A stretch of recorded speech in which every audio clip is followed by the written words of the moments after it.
자, 오늘 제가 준비한 사건은요.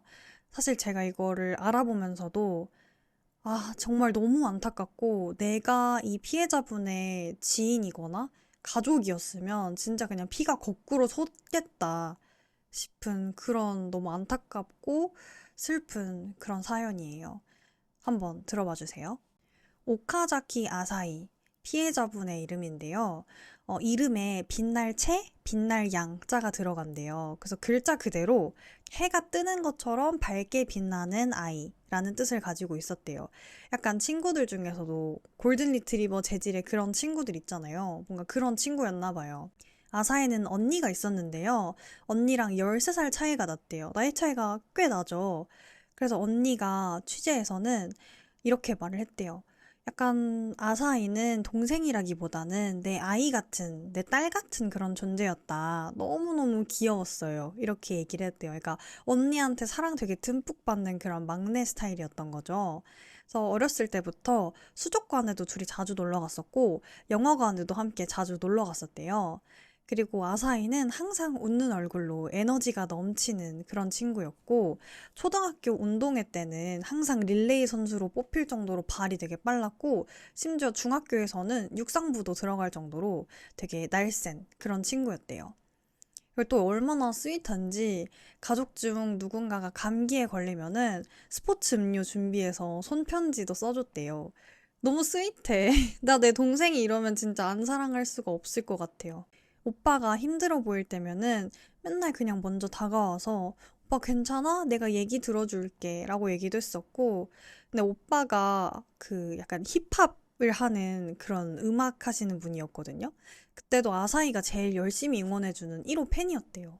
그래서 새 곡이 나올 때마다 항상 감상평도 남겨주고 친구들한테도 이거 우리 오빠가 쓴 곡이야 하면서 막 홍보도 해줬대요. 그래서 둘이 한 약속이 있었거든요. 언젠가 오빠가 음악으로 유명해지면 제일 먼저 우리 둘이서 기념사진 찍자고 그랬었대요. 너무너무 사이가 좋은 그런 남매죠. 그리고 언니가 처음 임신을 했을 때 아사히가 12살이었는데, 그러니까 초등학교 5학년이죠? 손편지를 써서 언니한테 줬대요. 그래서 약간 그 동글동글한 글씨로 언니, 아기는 나 아사히한테 꼭 보여줘. 사랑해. 라고 얘기를 했대요. 그래서 언니는 그 편지를 지금도 보관을 하고 있어요. 가족 아끼고 주변을 웃게 하고 자기가 먼저 항상 다가가는 그런 밝은 사람이었대요. 근데 이런 아사히가 정말 안타깝게도 20살에 세상을 떠나게 됩니다. 자, 여기서 다른 인물 얘기를 좀 해드릴게요. 시라이 히데유키라는 사람인데요. 시라이 히데유키는 1997년생으로 미국에서 태어났어요. 아버지는 시라이가 3살 때 이혼을 해서 어머니랑 형, 그다음 누나랑 함께 다시 미국에서 일본으로 건너왔고, 아버지가 없는 집에서 그냥 어머니가 혼자 네 식구를 키웠다고 해요. 그 시라이의 초등학교 졸업 문집에 시라이가 어떻게 썼냐면, 프로 축구 선수가 돼서 엄마한테 편하게 살게 해주고 싶어요. 돈을 많이 벌어서 집도 호화롭게 만들고 가족 모두가 웃으면서 살았으면 좋겠어요. 라고 써놨대요. 너무 효자잖아요. 초등학생이 이런 얘기를 한다는 게. 그런데 담임 선생님이 기억하는 시라이는 좀 달랐어요. 베란다에 올라가서 뛰어내리겠다고 소리 지른 적도 있었고, 다른 아이를 계단에서 밀쳐서 위험하게 만든 적도 있었어요. 마음에 안 드는 일 생기면 갑자기 그냥 저 집에 갈게요 하고 나가버리고, 이거를 막으려던 교감 선생님하고 몸싸움이 벌어졌대요. 그래서 선생님이 다친 적도 있었어요. 그러니까 담임 선생님이 표현하는 실아이는 얘는 그냥 무차별적으로 폭력성이 있는 게 아니라 그냥 갑자기 충동적으로 팡 하고 터지는 그런 폭발이었다. 그러니까 지금 생각해보면 뭐 분노를 잘 조절하지 못하는 뭐 그런 사람이었던 것 같아요. 그 다음 시라이는 성인이 된 이후에는 철골 공사 현장에서 근무를 시작을 하는데 뭐 같이 이제 약간 취미 활동으로 지역 힙합 크루에서 활동을 하기도 했대요. 근데 이 지역은 힙합이 좀 유행인가 봐. 그런가 봐요. 그래서 힙합 하려면 좀 깐진하게 문신도 새겨야 될 거 아니야. 그래서 이제 얼굴에 문신도 새겼고, 그래서 약간 아직까지도 조금 이제 한국이나 일본에서는 요즘은 타투에 대해서 좀 많이 개방적으로 변화하긴 했지만 조금 아직 나이가 좀 있으신 분들은 아직 타투한 사람들 보면 아유 저거 양아치네 이렇게 하시잖아요. 근데 심지어 또 시라이는 타투를 얼굴에 했으니까 그래서 지역 사람들 사이에서는 시라이가 좀 위험하다 이런 사람으로 알려져 있기는 했대요. 그리고 2024년 여름에 아버지가 3살 때 이혼했다고 했잖아요. 근데 아버지가 20년 만에 아들을 다시 만나게 된 거예요. 이때 사실 시라이가 자살 미술을 했다고 해서 병원에 급하게 달려오신 거였거든요. 그래서 아버지는 내 아들 얼굴에 문신이 가득하긴 했지만 어릴 때랑 똑같이 그런 착한 느낌이었다라고 이야기를 해요. 근데 이로부터 몇 달 뒤 그 착해 보이던 아들이 아무 죄도 없는 20살 여자아이를 살해합니다. 아휴, 자, 시라이랑 아사히의 두 사람의 만남은요, 굉장히 흔한 방식으로 시작이 됐어요. 아사히가 친척네 스낵바에서 아르바이트를 하고 있었거든요. 그때 이제 시라이가 자기 철골공사 동료들하고 술을 마시러 온 거예요. 이때 시라이는 얌전하게 그냥 술 마시고 어떤 뭐 이제 주정 부리거나 이런 것도 일으킨 적이 없었고 그냥 가끔 거기 노래방에서 랩을 불렀다. 그래서 딱히 뭐 특별히 이상한 사람처럼 보이진 않았대요. 그리고 아사히한테도 막 적극적으로 그 자리에서 대시를 하거나 그러진 않았다고 해요. 근데 뭔지 알잖아. 둘이 사귀게 될 사이면은 뭔가 그 미묘한 꽁기꽁기한 그런 있잖아요. 그래서 약간 시라이랑 아사히랑 둘이 마음에 들었었나 봐. 그래서 시라이가 몰래 아사히한테 연락처를 이렇게 주고 2024년 4월부터 두 사람이 본격적으로 연애를 시작을 합니다. 자, 이렇게 교제를 시작한 지 2달 됐을 때 아사히가 경찰에 전화를 걸어요. 사실 평범한 커플 싸움으로 경찰에 전화하는 사람은 없잖아요. 더군다나 뭐 진짜 사귄 지 2년 된 것도 아니고 2달 됐을 때 한창 좋아야 될 때 경찰에 전화하는 사람은 거의 없잖아요. 그러니까 뭔가 좀 무서운 일이 있었겠죠. 뭐 맞았거나 위협을 받았거나 아니면 도망쳐야 했다거나. 그러니까 남자친구 시라이랑 싸웠다고 경찰에 신고 전화를 한 거예요. 그래서 경찰이 아사히를 일단 할머니 집으로 피신을 시킵니다. 그리고 상황 종결로 처리를 했어요. 그리고 다음 달 7월에 경찰이 확인 전화를 하거든요. 근데 아사히가 저희 이미 헤어지기로 했고 3일 전에 제 짐도 받았어요. 이제 트러블 없어요. 라고 이야기를 해요. 그래서 경찰이 케이스를 닫았습니다. 하지만 실제로는 아예 끝난 게 아니었죠. 그 다음 2달이 지나서 이번엔 9월에 이번엔 아사히가 신고한 것도 아니고 아사히의 아버지가 직접 경찰에 신고를 해요. 딸이 전 남자친구한테 폭행당했어요. 왜냐면 아사히 얼굴이 부어 있었거든요. 아사히가 경찰에 직접 이렇게 말을 했대요. 제가 어제 맞았고 발로 차였고 칼 같은 걸로 위협도 받았어요. 아버지는 너무 열받았겠죠. 내가 금이야 오기야 키운 딸이 이렇게 맞아서 얼굴이 퉁퉁 부어서 왔으니 얼마나 열받아요. 나 같아도 그래. 아버지가 시라이와 직접 대면을 하고요. 시라이는 근데 여기다 대고 완전 태연하게 부인을 하는 거예요. 저 안 때렸는데요? 이러면서. 근데 아버지가 아사히랑 같이 시라이가 나눈 라인 화면을 보여주면서 너 이래도 계속 잡아 뗄 거야? 라고 이야기를 합니다. 시라이가 아버지 만나기 직전에 아사히한테 나 때리지 않았다고 말해주라. 입 좀 마치 맞춰주라. 라고 얘기를 한 거예요. 이 메시지를 본 순간 시라이의 손이 떨리기 시작했어요. 그리고 식은땀을 막 삐질삐질 흘려. 그래서 아버지가 단호하게 말을 합니다. 이런 관계는 정상이 아니야. 너네 둘이 헤어지는 게 낫겠지? 그리고 시라이는 고개를 끄덕입니다. 그래서 둘이 공식적으로 이때 9월에 아버지의 만남을 끝으로 그러니까 이별을 하게 되는 거예요. 그래서 한 달 뒤인 10월에 근데 아사히가 그 아버지가 했던 폭행 신고 있잖아요. 그거를 취하를 해요. 그러면서 제가 그때 과장했던 것 같아요. 사실 칼 같은 건 없었어요. 라고 얘기를 해요. 근데 교제 폭력 피해자가 이렇게 신고를 취하하는 게 되게 흔하대요. 그러니까 보복이 무서워서 그럴 수도 있고 아니면 뭐 시라이가 너 다시는 안 그럴게 미안해 라고 한 말을 믿고 싶어서 아니면 그냥 이 상황이 빨리 끝났으면 좋겠어서 자 취하한 지 한 달 만에 또 11월에 또 신고가 들어옵니다. 저 전 남자친구한테 폭행당했어요. 그리고 12월 9일부터 아사히가 매일 경찰에 전화를 하기 시작을 해요. 12일 동안 9번을 걸거든요. 근데 이때 뭐라고 하냐면 집 주변에 누군가 있어요. 저 무서워요. 저 죽을 것 같아요. 라고 얘기를 했대요. 그리고 심지어 자기 할머니한테도 할머니 나 이번엔 진짜 죽을 것 같아. 라고 얘기를 했대요. 사실 정말 나를 누구보다 아끼는 우리 언니도 아니고 친구도 아닌 우리 할머니한테 할머니 나 죽을 것 같아 라고 얘기하기까지의 과정이 얼마나 공포스러웠을까. 그래서 SOS를 정말 많이 친 거잖아요. 경찰에도 신고를 계속하고. 그리고 실종 전날인 12월 19일, 아사히는 어머니한테 SNS로 메시지를 보내요. 엄마 나 살해당할 것 같아. 그리고 2024년 12월 20일 아침이 되었어요. 아사히는요, 본인 집에 있지도 못하고 할머니 집에 피신해 있었거든요. 집이 더 무서우니까 할머니 곁에 있겠다고 도망쳐 온 거예요. 근데 그날 아침 할머니 집 1층 창문이 깨져 있었어요. 그리고 아사히가 없어요. 그래서 아버지가 즉시 경찰에 신고를 합니다. 딸이 납치됐을 수도 있어요. 전 남자친구가 의심돼요. 창문도 깨져 있어요. 그래서 경찰이 와요. 근데 웬걸? 사진도 안 찍어. 지문도 안 챘지. 뭔가 수사 같은 수사를 제대로 안 하는 거예요. 그리고 그냥 이렇게 결론을 내요. 창문은 안에서 깨진 것 같은데요? 사건성이 딱히 없어 보여요. 하고 그냥 돌아갑니다. 이러고 나서 사흘 뒤 아사히의 스마트폰 전원이 꺼져요.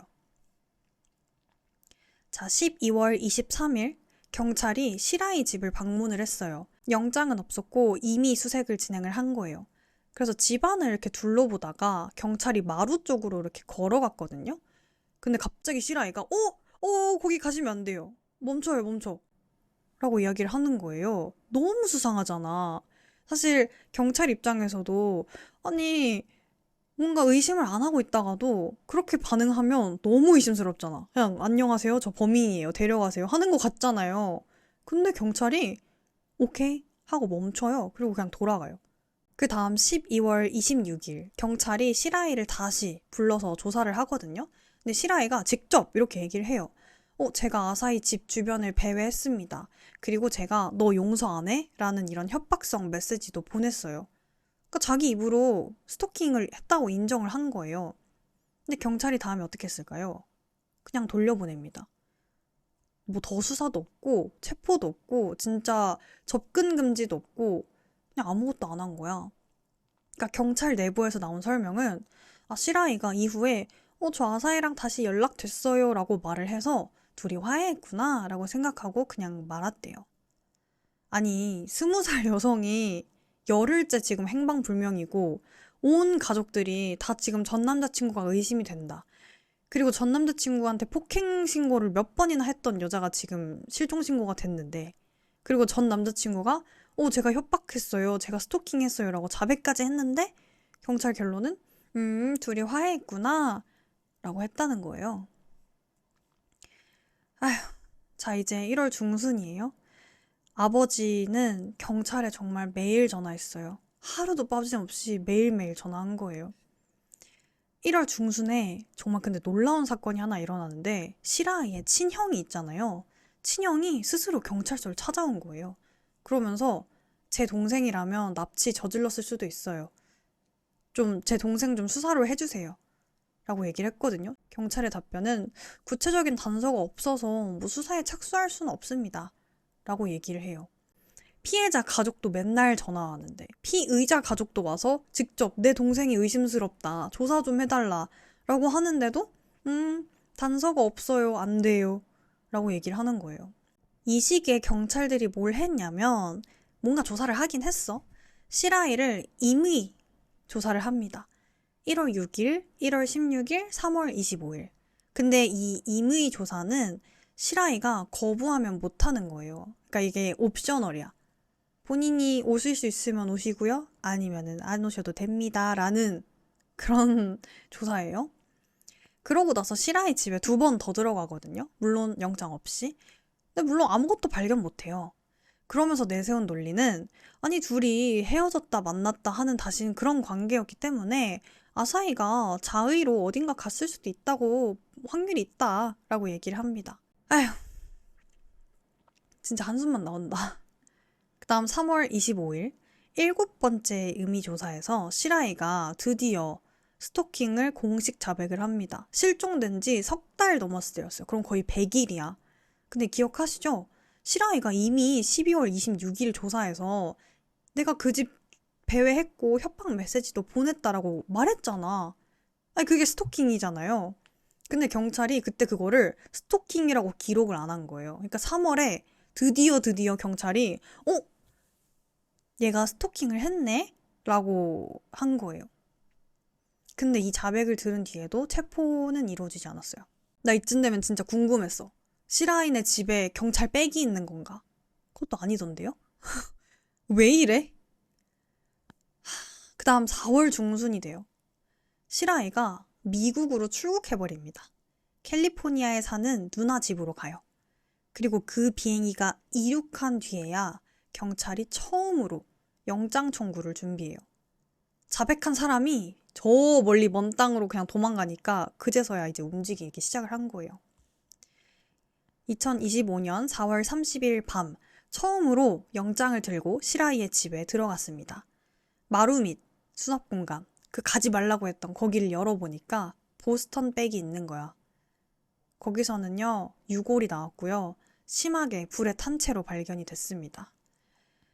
아휴, 정황상 12월 23일 경찰이 처음 방문했을 때 이미 그 마루 밑에 있었을 가능성이 굉장히 높아요. 시신이 발견된 밤 새벽 3시에 아버지 테츠야한테 전화가 한 통 오는 거예요. 전화를 건 건 다름이 아닌 시라이의 형이었어요. 아버지는 전화벨 오자마자 직감했어요. 너 동생 어딨어? 미국 갔지? 미국 누나한테 간 거지? 형이 답했어요. 알아보겠습니다. 다음날 형한테서 다시 연락이 왔어요. 일본으로 귀국하는 항공권 준비해놨습니다. 동생 귀국시킬게요. 캘리포니아에 있던 누나도 동생을 설득을 해요. 그래서 시라이는 스스로 비행기를 타요.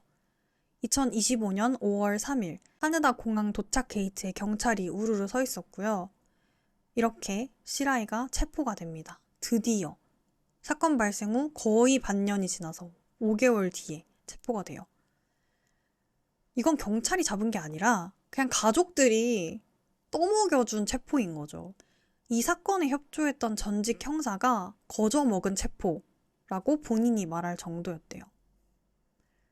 시라이 히데유키는 현재 살인, 시신유기, 시신훼손, 스토킹 규제법 위반 혐의로 기소가 돼서 재판이 진행 중이고요. 수사 단계에서 거의 진술을 하지 않았대요. 그냥 묵비권 행사를 했던 거야. 그래서 유족은 아사히가 사라진 날 12월 20일을 기일로 삼고 있대요. 가나가와 현경은 이 사건 이후에 55페이지짜리 자체 검증 보고서를 발표를 하거든요. 그래서 공식 결론은 이거예요. 위험성과 긴박함을 과소평가했다. 그리고 이 보고서 발표와 함께 관련된 경찰관 40명 이상을 징계 처분을 내렸대요. 그러니까 뭐 구체적으로 뭘 잘못했냐고 하면 첫 번째는 신고 내용을 윗선에 보고하지 않았대요. 그러니까 아사히가 9번 전화했다 했잖아요. 그때도 담당자가 서장한테 단 한 번도 이 건 올리지를 않았었대요. 다음 두 번째, 기록 자체를 안 했어요. 일부 신고는 그냥 아예 문서도 없는 거야. 그냥 듣고 끊었나 봐. 다음 세 번째는 명백한 단서들을 그냥 다 무시해버린 거예요. 그러니까 시라이가 배회와 협박을 다 인정했는데도 아무 조치가 없었잖아요. 다음 네 번째, 헤어지고 다시 만나는 관계겠거니 라는 편견으로 이 사건을 바라본 거예요. 그러니까 그냥 복잡한 연애 관계, 뭐 어린애들 복잡한 연애 관계인가 보다 라고 생각을 했나 봐요. 근데 진짜 가장 충격적인 게 뭔지 알아요? 일본의 스토킹 방지법이 2000년에 만들어졌대요. 근데 그것도 경찰이 피해자 신고를 계속 묵살하다가 결국 살인이 일어나서 만들어진 그런 계기를 가진 법안이거든요. 근데 이렇게 25년이 지났는데도 똑같은 일이 그대로 반복이 된 거예요. 언니는 아사히한테 받은 그 편지를 지금도 정말 소중하게 간직하고 있대요. 그리고 취재에서 언니는 아사히를 떠올리지 않는 날이 없어요. 분노와 슬픔이 사라지는 일도 없어요. 화장을 할 때 시신이 이미 불에 탄 흔적이 있었어요. 언니는 그 자리에서 오열했어요. 아사히는 몇 번이나 불태워져야 하나. 언니 집 침실에는 아사히의 공간이 따로 있대요. 유카타를 입은 사진과 유골함을 담은 작은 케이스, 그리고 아사히가 외로워할까봐 옆에 인형도 놔뒀대요. 매일 밤 언니는 사진 앞에서 손을 모으고요. 꿈에 한 번 나타났을 때 아사히는 역시 웃고 있었대요. 그러니까 뭔가 그냥 언니 오빠가 걱정하니까 꿈에서도 그렇게 나온 것 같아요. 오빠는 동생을 잃은 뒤에 랩 곡을 만들어서 인터넷에 올렸어요.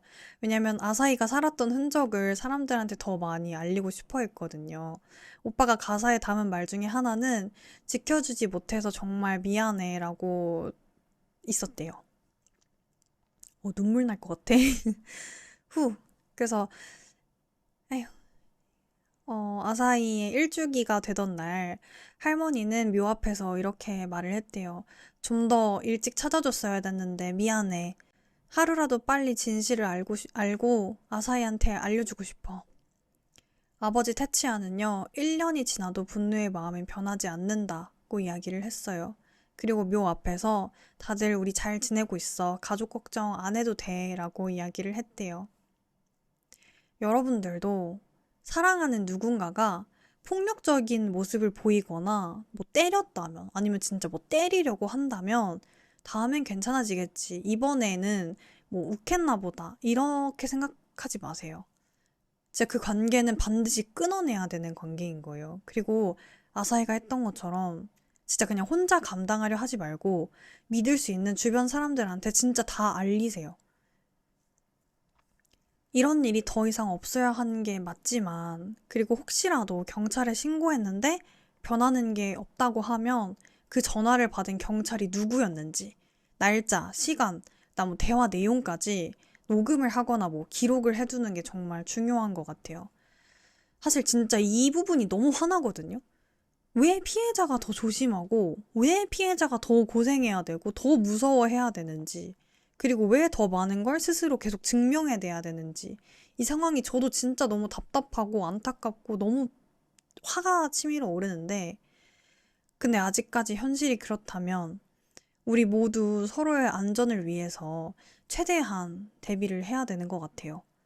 정말 남자고 여자고 우리 모두 정말 좋은 사람하고 행복하게 잘 살았으면 좋겠습니다. 오늘 제가 준비한 이야기는 여기까지이고요. 여러분도 뭐 궁금하신 사건이나 이런 것들이 있으시다면 댓글 남겨주시면 제가 한번 열심히 조사해서 와보도록 하겠습니다.